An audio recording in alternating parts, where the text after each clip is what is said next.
एक गांव में अंजलि दीदी नाम की एक टीचर थी। वो बच्चों को पूरे मन से पढ़ाती थी और साथ ही साथ बच्चों के मन को भी बहुत अच्छे से समझती थी। एक दिन उसी की क्लास का एक लड़का रघु, जो अकेला चुपचाप रहता था, रोता हुआ दिखाई दिया। उसे किसी ने कहा था, तुम बिल्कुल बेकार हो, तुम्हारे जैसे लोग जीवन में कुछ नहीं कर सकते।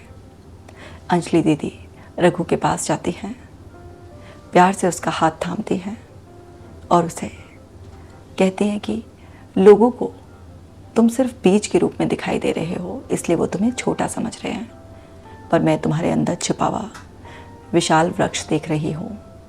मैं तुम्हारे साथ हूँ। और उस दिन के बाद से अंजलि दीदी ने रघु को और पढ़ाना शुरू किया, उसे आत्मविश्वास दिया, उसे प्रोत्साहित किया कि वो स्कूल की एक्टिविटीज़ में पार्ट ले। और धीरे धीरे रघु होशियार होता चला गया और 1 साल के बाद उसने अपनी क्लास में टॉप किया। वो बाकी एक्टिविटीज़ में भी पार्टिसिपेट करता और उसमें भी जीतता। एक दिन रघु से स्टेज पर पूछा गया, तुम्हें इतना आत्मविश्वास कहाँ से आया? उसने अंजलि दीदी की तरफ इशारा करते हुए बोला, इन्होंने मुझे आत्मविश्वास दिया। इन्हें मेरी चुप्पी से ज़्यादा खुद पर भरोसा था। इन्होंने मुझे ऐसा बनाया है। एक छोटी सी कहानी से कितनी बड़ी सीख मिलती है ना, कि अगर हम किसी को आत्मविश्वास दें, उसे कुछ ऐसा कहें जिससे कि वो संभल जाए, जैसे कि तुम ये काम कर सकते हो, तुम डिज़र्विंग हो, तुम ट्राई करोगे तो ज़रूर हो जाएगा, मैं तुम्हारे साथ हूँ।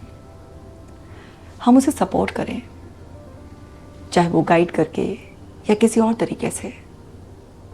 किसी का खोया हुआ आत्मविश्वास अगर हम अपने शब्दों से या अपने एफर्ट से उसके खोए हुए आत्मविश्वास को लौटा दें, तो वो उसे किसी भी काबिल बना सकता है। हर बीज को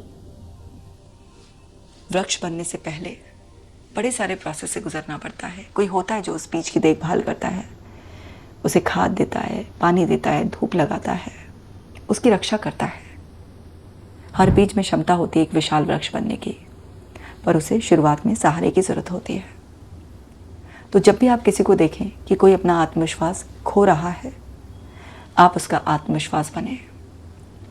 आप उसे ऐसे समझाएं, कुछ ऐसा कह दें जिससे कि उसका खोया हुआ आत्मविश्वास लौट आए।